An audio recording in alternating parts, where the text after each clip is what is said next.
عرض سلام و صبح بخیر خدمت همگی.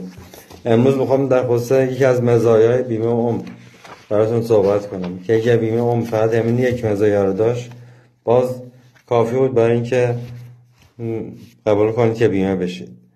فرض میکنیم که شخصی با مبلغ ماهانه 500 تومان بیمه شروع کرده با افزایش سالانه 30%. خب این شخصی که در سال اول فوت کنه حدودا 360 تا 500 هزار تومان، یعنی 180 میلیون به خانواده‌اش تعلق میگیره. حالا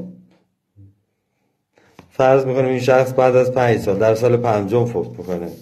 در سال پنجم پولی که سالانه ایشون پرداخت میکنه 17 میلیونه، یعنی ماهانه‌اش تقریبا 1 میلیون 400.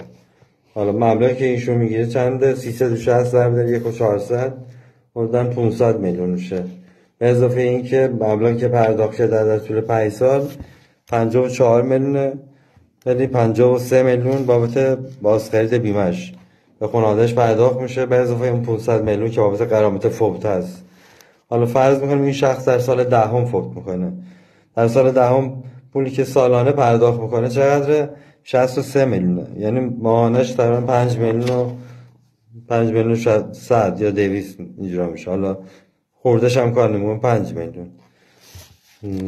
فرض میکنیم این شخص در سال دهم فوت میکنه 360 تا 5 میلیون، یعنی 1 میلیارد 800 میلیون به خانواده‌اش تعلق میگیره، غیر از اون که با در طول 10 سال پولی که ایشون پرداخت کرده 255 میلیونه، یعنی 400 میلیون هم بابت بازخرید بیمه به خانواده‌اش، یعنی به وراث که تعیین کرده خودش پرداخت میشه. خب هر جور حساب بکنیم مبلغی که ما پرداخت میکنیم در برابر مبلغی که دریافت میکنیم بسیار ناچیز و اندکه. خب ممنون شما از همگی که نظرات و سوالاتی که دارن مطرح کنم. ممنون. خداحافظ.